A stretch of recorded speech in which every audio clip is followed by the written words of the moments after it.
أهلا بيكم. معاكم دكتور أحمد الشيمي في حلقة جديدة من حلقات زيارة إلى المتحف المصري.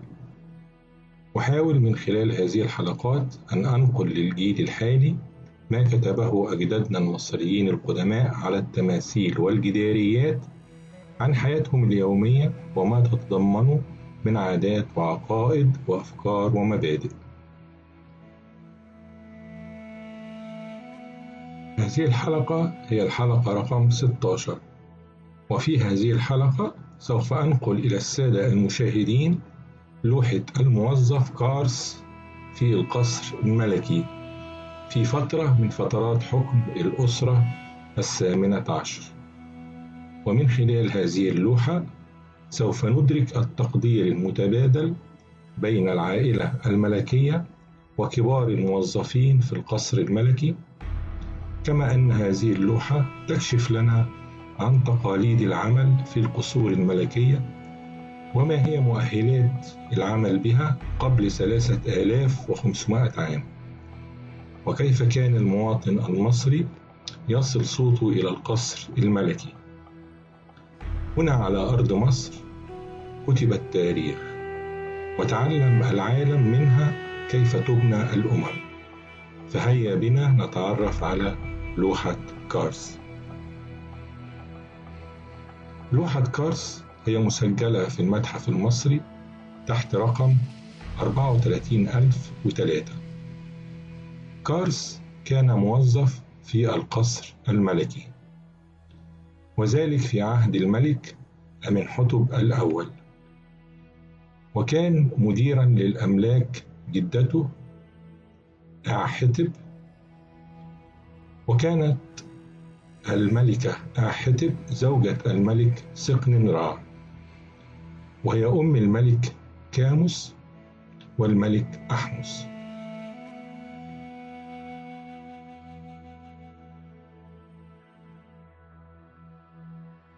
برنبت سبمج آبد وعشمو برو وع خرحمن نسوبت جسر كارع سارع نغت اف لمن حتب وسر مري دي عنخ، ومعناه السنة 10، الشهر الأول من فصل الصيف، اليوم الأول تحت حكم جلالة الملك الوجه القبلي والوجه البحري جسر كارع، يعني روح رع المقدسة، ابن رع من جسده من حتب، رضا آمون، محبوب وزير، معطي الحياة.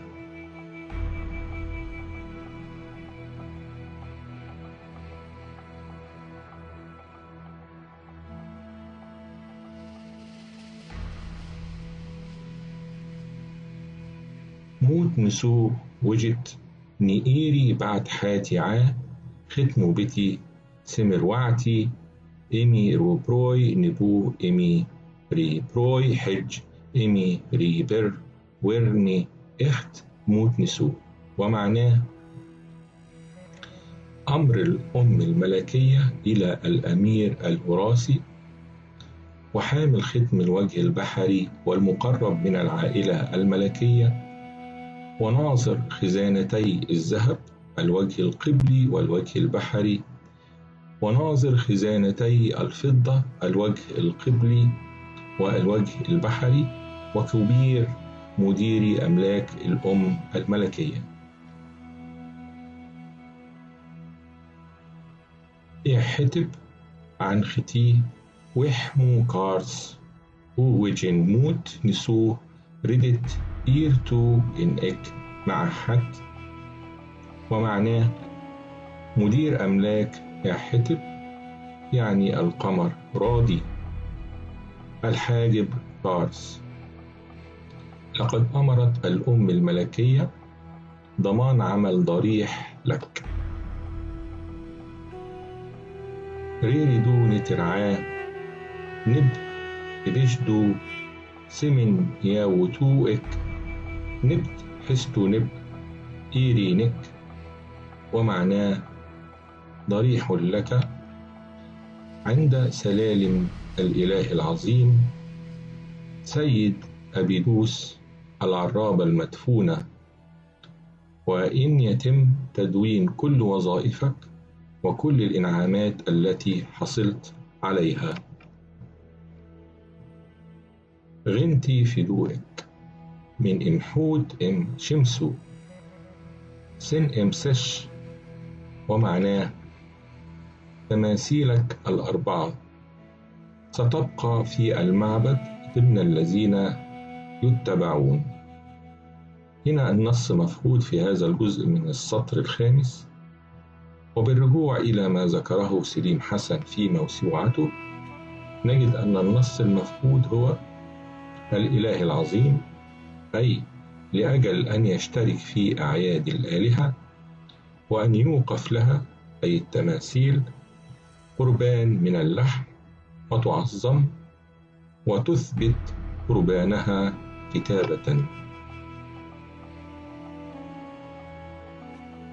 إم إيرينك حتب دي نسو إم إررحمت نسو إن مرن إس نيربح حاتي عاختمو بيتي إميري بر وحمو كارس وعت محئب، ومعناه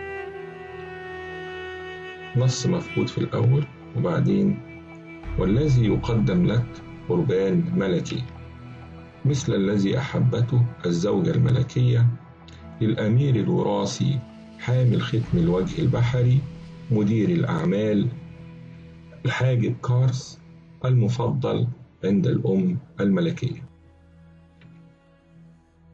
خنم إمحعو سخمت شمسو حنوتف رنمتت إس أقف إبخنتت رخيت إني ابن حنوت إف مع جدو إن إف مدت حاب، ومعناه المتحد شخصيا بسخمت، وسخمت هي ربانية القوة والحرب، المتتبع خطوات سيدته الذي يدخل القلب قبل الناس، المفضل حقا لدى سيدته الذي يقال له الكلام السر.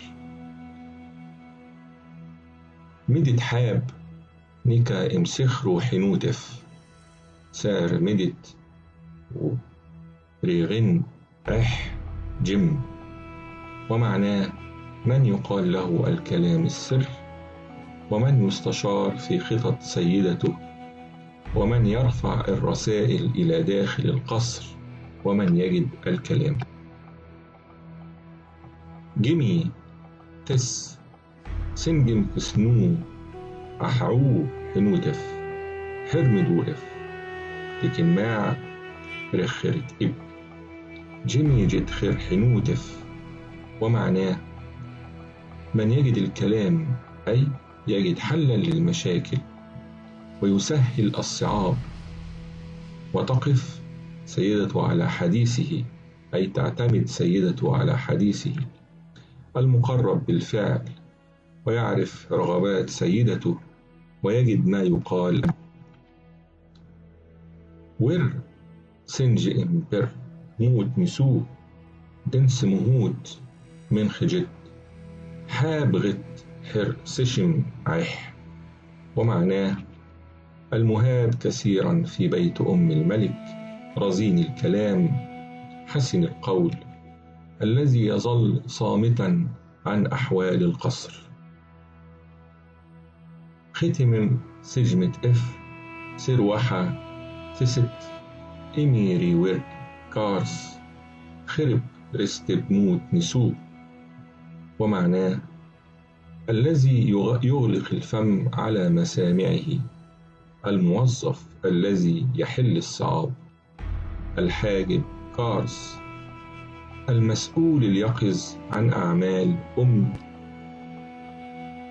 تمتنو جرح ريهرو وحمو كارس جد اف اي حتنيو ع سيشو غير يحب، ومعناه الذي لا يفرق بين الليل والنهار، الحاجب كارس يا أيها الأمراء والكتاب والكهنة المرتلون، شمسوا عنخو مشع هسيتن مريتن نتروتن نيوتي سواجتن ياتن نغردوتن. ومعناه يا أيها الخدام وأحياء رجال الجيش، تمدحكم وتحبكم ربائبكم المحلية وتقدمون وظائفكم إلى أولادكم. من خت إياوي واح ميجتن هتبتي نسو شوتي نبعن خدد مروت. ومعناه بعد عمر طويل عندما تقول قربان ملكي يقدم ذو الريشتين سيد الحياة واهب الحب. نبغات قرصت مخت إياوي خربف فرد خرو عق كاو بدو خت نبت نفرت وعبت بررت حر وتحو. ومعناه رب جثة الدفن مواهب الدفن من بعد الشيخوخة، يقدم دعاء ابتهال من الخبز ولحم البقر والطيور وكل شيء جميل وطاهر مما يظهر على ماء. نبرجر نقاني ختم بيتي هميري بركارس سئن ماعت خنتي نتاوي مترو ماع. ومعناه رب الكل إلى روح حامل ختم الوجه البحري الحاجب كارس الرجل العادل إمام الأرضين المستقيم المخلص. شو من سبت وجع مدوه نخمار نحم يوتي. ومعناه خالي العلل ضفة عدل الكلام حامي البائس منجي المسكين. سودة بري سوي هتب إن بروه ميرف إقاو ميتي مخات، أي هو الذي يجعل الرجلان يخرجان سعيدين بسبب حديثه، ودقة تساوي الميزان. سنو امنج حر رنو واح اب ريسجم ميدوميتي نتر ام ونوت اف يمي اب، أي ثاني الاسم المحيا، طبعا محيا عند الملك، الصبور عند استماع الكلام مثل الإله في ساعته، أي مثل الإله في ساعة الدعاء، المفضل إمي إب هنوتف نبمع سخنت إم هنوت نبتوي إمي منجدب وحمد إمي بركارس، أي المفضل لدى سيدته سيد الحقيقة. رفعت السيدة من شأن سيد الأرضين مدير الضرع والقرن والحافر الحاجب كارس. في العمود الأخير نجد الآتي: إير إن عاكا مس إن نبت بر، وبعدين في جزء مفقود من النص ومعناه المعمول من عاكا، وده الأب، إشارة إلى الأب، والمولود من ربة المنزل أي الأم، وبعدين الجزء المفقود في اسم الأم.